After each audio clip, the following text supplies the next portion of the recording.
Good morning everyone, my name is Vidurdev. आज हमारा sound का पार्ट 3। आज हमारा साउंड चैप्टर एनसीईआरटी का 9th क्लास का खत्म हो जाएगा। चलिए, हमने इसके पहले वाले पार्ट में देखा था कि साउंड को हम फ्रिक्वेंसी के बेसिस पे कितने टाइप्स पे तोड़ते हैं और कुछ एक दो टर्म्स भी देखी थी। हमने देखा था कि साउंड के 3 टाइप होते हैं फ्रिक्वेंसी के तहत: Audible sound, infrasound and ultrasound. Ultrasound के हमने कई सारे यूजेस भी देखे थे। आज हम देखेंगे कि जो हमारा साउंड होता है, साउंड, इसको हम स्पीड के बेसिस पे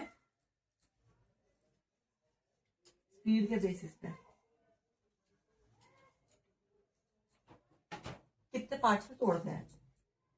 तो स्पीड के बेसिस पे जो हमारा साउंड होता है वो 3 पार्ट्स में टूटता है। पहला होता है सॉनिक वेव्स। दूसरा होता है सुपरसोनिक।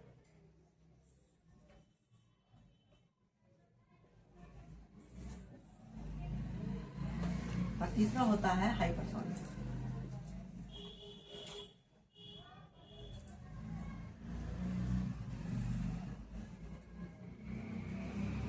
देखिए, सोनिक क्या होता है। सोनिक का मतलब होता है साउंड की स्पीड होती है 330 मीटर पर सेकेंड। अब इससे जितने भी चीजों की स्पीड इस स्पीड से कम होगी, यानी कि अगर कोई चीज साउंड की स्पीड से कम स्पीड में ट्रेवल कर रहा है तो उसे हम बोलते हैं सॉनिक वेव। दूसरा होता है हमारा सुपरसोनिक। ये होता है अगर कोई साउंड की स्पीड ज्यादा स्पीड में ट्रेवल कर रहा है तो वो होता है सुपरसोनिक। और तीसरा होता है हाइपरसोनिक। ये बहुत ज्यादा तेज होता है। हाइपरसोनिक, देखिए, हाइपरसोनिक क्या होता है, अगर कोई चीज साउंड की स्पीड से इंटू 5 यानी 5 गुना से भी तेज है, यानी अगर हम साउंड की स्पीड को 5 से मल्टीप्लाई करते हैं तो उसका 5 गुना से भी ज्यादा है अगर, तो उसे हम बोलते हैं हाइपरसोनिक। जब भी कोई सोनिक चीज चलती है तो ज्यादा आवाज क्रिएट नहीं करती और बहुत कम और बहुत धीरे चलती है। जैसे एरोप्लेन जो होता है और जो हेलीकॉप्टर्स होते हैं, ये सोनिक स्पीड से चलते हैं। जितने भी व्हीकल्स होते हैं सब सोनिक स्पीड में चलते हैं, यानी कि साउंड की स्पीड से कम। सुपरसोनिक, जैसे जो फाइटर जेट होते हैं वो सुपरसोनिक स्पीड से चलते हैं। अब सुपरसोनिक स्पीड में क्या होता है, जब भी कोई चीज सुपरसोनिक स्पीड से चलती है तो जो उसका साउंड क्रिएट होता है वो बहुत पावरफुल होता है। उसका जो साउंड क्रिएट होता है वो बहुत पावरफुल होता है। उसकी वजह से क्या होता है,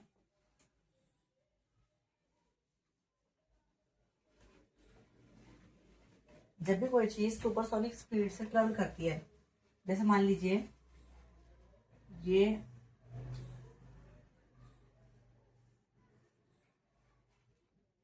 फाइटर जेट है छोटा सा, ठीक है। अब जो इसका इंजन होता है वो बहुत तेज आवाज करता है क्योंकि ये सुपरसोनिक स्पीड से ट्रेवल करता है। तो जो उसका साउंड क्रिएट होता है इसके चारों ओर वो इकट्ठा हो जाता है जब ये चलता है। क्यों? क्योंकि साउंड क्रिएट हो रहा है। अब साउंड की स्पीड है 330 मीटर पर सेकेंड। अब वो पीछे छूट जाता है और ये आगे निकल जाता है, तो साउंड उससे उत्पन्न हो रहा होता है, इसलिए वो उसके पीछे पीछे में ऐसा दिखाई देने लग जाता है। आपने देखा होगा जब कोई जेट जाता है तो उसके पीछे व्हाइट कलर का एक बादल जैसा बन जाता है जो उसके पीछे पीछे चलता रहता है। इसे हम बोलते हैं सॉनिक बूम। इसे हम क्या बोलते हैं, सॉनिक बूम। और इसमें इतनी पावर होती है कि अगर जेट जो होता है अगर नीचे से जाए थोड़ा, मान लीजिए यहाँ पर कोई बिल्डिंग है, ये किसी बिल्डिंग के ऊपर से जा रहा है, ये प्लेन तो निकल जाएगा यहाँ से, पर जो सॉनिक बूम है वो बिल्डिंग से टकराएगा। और जब ये सॉनिक बूम बिल्डिंग से टकराएगा तो इसमें इतनी पावर होती है कि यहाँ तक की बिल्डिंग है पूरी तोड़ देगा जहां पे टकराएगा। इसमें इतनी पावर होती है कि अगर जेट थोड़ा और नीचे से जाएगा, जैसे हमारे घर है, तो हमारे घर की खिड़कियां भी फूट जाएगी सॉनिक बूम से। इसके अंदर बहुत ताकत होती है।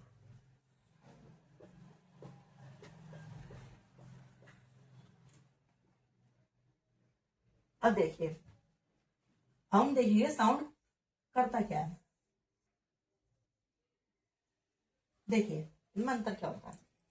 मान लीजिए मान लीजिए कोई बहुत बड़ा, ऐसे मान लीजिए एक वैली है छोटी, ये एक छोटी सी वैली है। अब यहाँ पर आगे खुला एरिया है, यहाँ पे ऐसे माउंटेन्स है, यहाँ से क्या है माउंटेन्स। अब मान लीजिए कोई यहाँ पे खड़ा है, और जब ये बोलेगा ना, जब ये बोलेगा तो इसके मुंह से जो साउंड प्रोड्यूस होगा वो बहुत आगे तक जाएगा। आगे जाते जाते वो इस पहाड़ से टकराएगा, क्या होगा, वो इस पहाड़ से टकरा जाएगा। अब ने पिछले पार्ट में देखा था कि रिफ्लेक्शन कैसे होता है साउंड का। तो साउंड जब रिफ्लेक्ट होकर वापस आएगी, जब इस पहाड़ से टकरा के साउंड वापस आएगी, हमें कई बार वो आवाज सुनाई देगी, उसे तो हम बोलते हैं एको। अब एको के दो कंडीशंस होते हैं।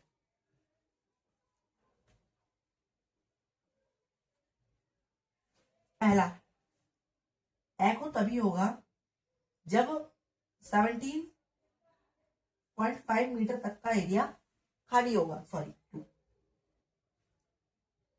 10.2.5 ऐसे करके जब एरिया खाली होता है इतना, तब जो हमारी आवाज है तब वो एको होती है।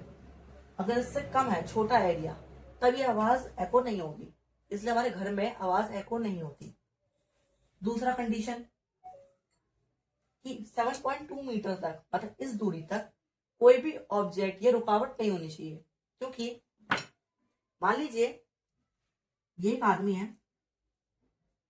जब ये बोलेगा फिर उसकी वेव्स है साउंड की, मान लीजिए एरिया है 17.2 का,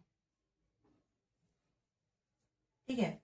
अगर ये खाली होगा पूरा और सामने कोई ऑब्जेक्ट रखा होगा तो उससे टकरा के वापस जाएगा। लेकिन वहीं अगर बीच में बहुत सारी चीजें रख दी, जैसे कोई बक्सा रख दिया बीच में कोई चेयर रखी हुई है, ठीक है, फिर साउंड क्या होगी, प्रॉपर तरीके से वहां नहीं पहुंच पाएगी, इन ऑब्जेक्ट से टकरा के वहीं खत्म हो जाएगी। तो जो साउंड है वो एको नहीं हो पाएगा,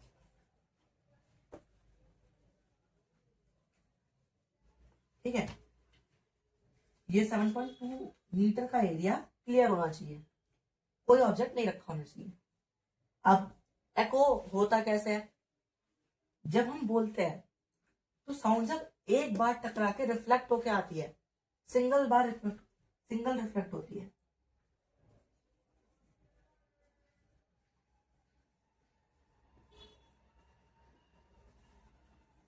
जब एक ही बार रिफ्लेक्शन होके साउंड वापस जाती है, उसे हम बोलते हैं एको। और दूसरा होता है रिवर्ब। रिवर्ब बिल्कुल एको जैसे ही होता है, बस थोड़ा सा अलग होता है। रिवर्ब क्या होता है, अब जैसे मान लीजिए हमारा घर है, ये एक कमरा है, हमारा कमरा हो गया। अब हम कमरे में हैं, मान लीजिए कमरा खाली है, अगर ऑब्जेक्ट रखे हुए कमरे में, जैसे स्टूल हो गया, बेड हो गया, टीवी हो गया, तो साउंड रिवर्ब नहीं होगी ना एको होगी। अगर खाली कमरा है कोई, अब आप बोलोगे, चाहे दूरी 17.2 मीटर से कम हो, तब भी रिवर्ब हो जाता है। और जब ये आवाज इस वॉल से टकरा के रिफ्लेक्ट होके आएगी तो आपको सुनाई देगी। आपकी आवाज जब ऊपर जो आपकी छत है घर की, उससे टकरा के वापस आएगी तो रिफ्लेक्ट होगी। जो आपकी वॉल्स है सारी आजू बाजू की, इनसे जब वो टकराएगी तो रिवर्ब होगी। जब फ्लोर से टकराएगी और वापस आएगी तब वो क्या होगी, रिवर्ब। तो रिवर्ब का मतलब भी होता है जब साउंड कई बार रिफ्लेक्ट हो। मोर देन वन,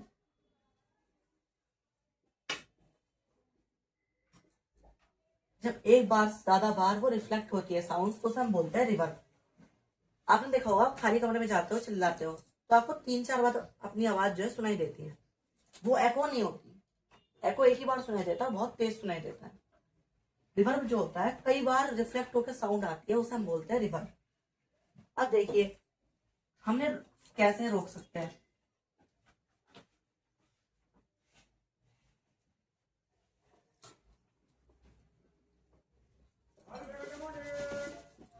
मान लीजिए ये एक थिएटर है छोटा सा, ठीक है, ये थिएटर है, यहाँ पर आपकी चेयर्स रखी हुई है बहुत सारी।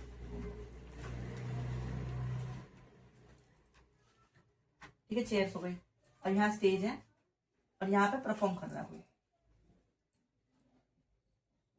की बार बोलूंगी ना कुछ, इसे मतलब हटा दियो। अब की बार रफ करेगा ना, एक बार जूना घुमाइए, बहुत गंदा बोलोगे। बीच बीच में जूना घुमा देगा। जी ठीक है जी। जैसे मान लीजिए इसने माइक में कुछ बोला, यहाँ बड़े बड़े स्पीकर्स हैं, स्पीकर्स, जो ये माइक में बोलेगा वो आवाज स्पीकर से यहाँ आएगी हमारे पास। अब जब ये साउंड ऐसे आएगी, ठीक है, और जब वो इन वॉल्स से टकराएगी ना, तो वो चारों तरफ फैलेगी नहीं, वो क्या होगी, सीधा नीचे की तरफ मुड़ जाएगी। ठीक है, जैसे मान लीजिए साउंड यहाँ गई, टकराई, इधर ही आएगी, साउंड इधर गई, टकराई, यहीं पे आएगी, साउंड गई, टकराई, नीचे ही आएगी। इसलिए जो ज्यादातर थिएटर्स होते हैं जिनमें परफॉर्मेंस होती है, उनका जो रूफ होता है वो घुमा दिया जाता है, गोल कर देते हैं, फ्लैट नहीं रखते। क्योंकि अगर मान लीजिए फ्लैट होती तो साउंड आता, टकराता, इधर उधर बिखर जाता। तो यहाँ पर जो बैठा होगा उसे क्या पता तेज सुनाई देती, यहाँ पे जो बैठा होगा उसे कम सुनाई देगी, और क्या पता एको के कारण किसी को सुनाई ना देती आवाज। इसलिए रूफ्स को राउंड कर दिया जाता है थिएटर्स में। दूसरा, जब ये बोलता है तो ये जो स्पीकर से साउंड सीधी जाती है, सीधी जाती है। अब थिएटर्स तो बहुत बड़े होते हैं, तो वहां पे एको हो सकता है। अब अगर एको होगा तो सिंगर कुछ बोल रहा है, तुम्हें पीछे के वर्ड भी सुनाई दे रहा है जो उसने बोल चुका है, एको के जो दोबारा आ रहे हो। ठीक है, अगर मान लीजिए जो परफॉर्मेंस करना है उसने अपना नाम बताया पहले, फिर जैसे उसने गाना शुरू किया, जैसे वो शब्द बोलेगा अपने गाने के, तब हमें उसका नाम भी सुनाई देगा, क्योंकि वो एको के वापस आ रहा है हमारे पास। इसलिए थिएटर क्या करता है, जो अपनी वॉल्स होता है उनपे इस तरह का मटेरियल लगा देता है जो बहुत सॉफ्ट गद्दे जैसा होता है, फॉर्म जैसा। इसलिए आपने देखा होगा जब आप थिएटर में जाते हो सिनेमा में, तो वहां की जो स्टेयर्स रहती है, जो जिस पर आप ऐसे पकड़ के चलते हो, स्टेयर्स पे सपोर्ट ले लेके जो दीवारें होती है, उन पर ब्लैक कलर का एक फॉर्म टाइप का लगा रहता है। दीवार नहीं होती वहां ईंट की ऐसी, उसके बाद फॉर्म गद्दा लगा रहता है, जो क्या करता है, जब साउंड आती है तो गद्दे पे टकरा के रिफ्लेक्ट नहीं होती, इस गद्दे में ही एब्जॉर्ब हो जाती है एनर्जी। दूसरा, जो सीट्स होती है, आपने देखा हो थिएटर की जो सीट के वो रहते हैं कुशंस, ये जो सीट की ऐसे वो रहती है सपोर्ट हैंड्स, वो बहुत सॉफ्ट होते हैं। उनके ऊपर ऐसा मटेरियल का कवर लगा देते हैं फॉर्म का बना, जो साउंड को एब्जॉर्ब कर लेता है, ताकि एको ना हो और ना ही रिवर्ब हो साउंड। ठीक है, या फिर आपने देखा होगा थिएटर्स में जो है चारों तरफ लाल रंग के पर्दे लगा देते हैं। और वो पर्दे क्यों लगाते हैं, ताकि जो साउंड से टकराए तो आगे जाके रिफ्लेक्ट ना हो, एको ना हो, और वो वहीं पर खत्म हो जाए। ठीक है,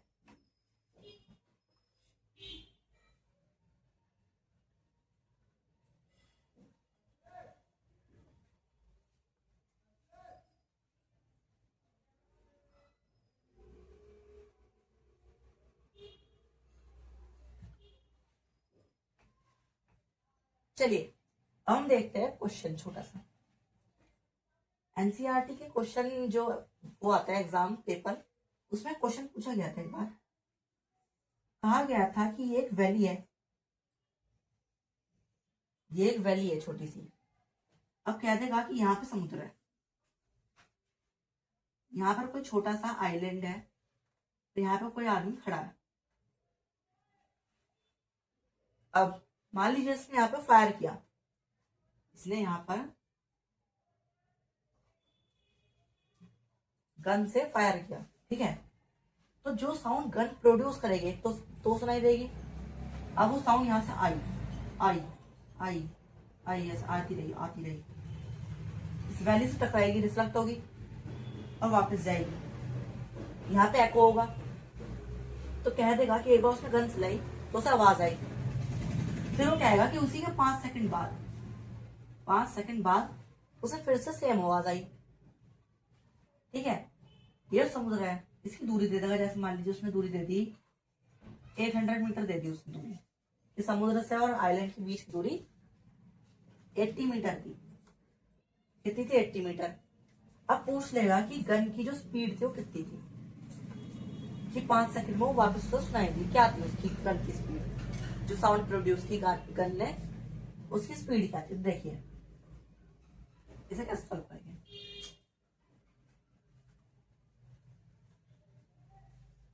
देखिए फॉर्मूला क्या होता है साउंड की स्पीड का। साउंड स्पीड बराबर लैम्डा यानी कि डिस्टेंस जो साउंड ने कवर की वेवलेंथ अपॉन में टाइम पीरियड, कितना टाइम लगा। अब देखिए स्पीड हमें पता नहीं है, ठीक है। एक फॉर्मूला ये भी होता है कि लैम्डा की मल्टीप्लाई हम उससे कर दे फ्रीक्वेंसी से। फ्रीक्वेंसी हमें दे नहीं रखी थी तो हम टाइम पीरियड दे रखा था। अब देखिए डिस्टेंस थी हमारी 80 मीटर, 80 मीटर। अब देखिए वैली थी हमारी ये आइलैंड का। आवाज आई यहां से, ये आवाज आई, टकराई और फिर वापस गई। जब वो टकरा के वापस गई तब उसे सुनाई दी, तो उसे आने में और जाने में 5 सेकंड का टाइम लग गया, ठीक है। इसका मतलब एक बार वो आई, उसने एक बार 80 मीटर को कवर किया, तो उसने दोबारा जब वो वापस गए थे तभी भी उसने 80 मीटर को कवर किया, तो इसलिए हम 80 की मल्टीप्लाई 2 से कर देंगे क्योंकि उसने 2 बार कवर की सेम डिस्टेंस, ठीक है। टाइम था हमारा 5 सेकंड, 5 सेकंड। अब देखिए 5 1 5, 5 6 30 और 16 2 32। अब ऊपर मीटर था और नीचे सेकंड था तो मात्रक हो जाएगा मीटर पर सेकंड। तो ये गन की स्पीड थी, ये क्या थी, गन की साउंड जो प्रोड्यूस की उसकी स्पीड थी। अब अगर पूछ ले कि टाइम दे रखा 5 सेकंड, अगर पूछ ले कि बताओ गन की जो साउंड ये प्रोड्यूस हुई थी, स्पीड तो पता लग गई। अब पूछ ले कि फ्रीक्वेंसी कितनी थी, तो फ्रीक्वेंसी भी देखिए कैसे पता लगेगा।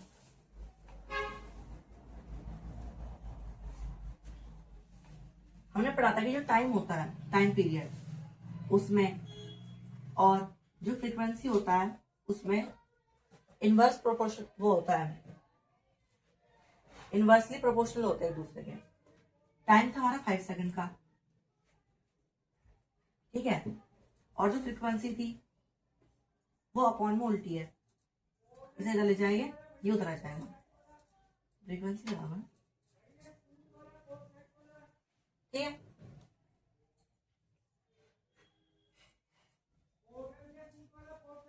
अब देखिए डिवाइड करके हमारा 0.2 आया और फ्रीक्वेंसी का जो ऐसा यूनिट होता है वो होता है हर्ट्ज। तो फ्रीक्वेंसी गन की जो साउंड प्रोड्यूस हुई थी वो फ्रीक्वेंसी कितनी थी 0.2 हर्ट्ज। तो इस तरह से आपसे क्वेश्चन पूछ सकता है।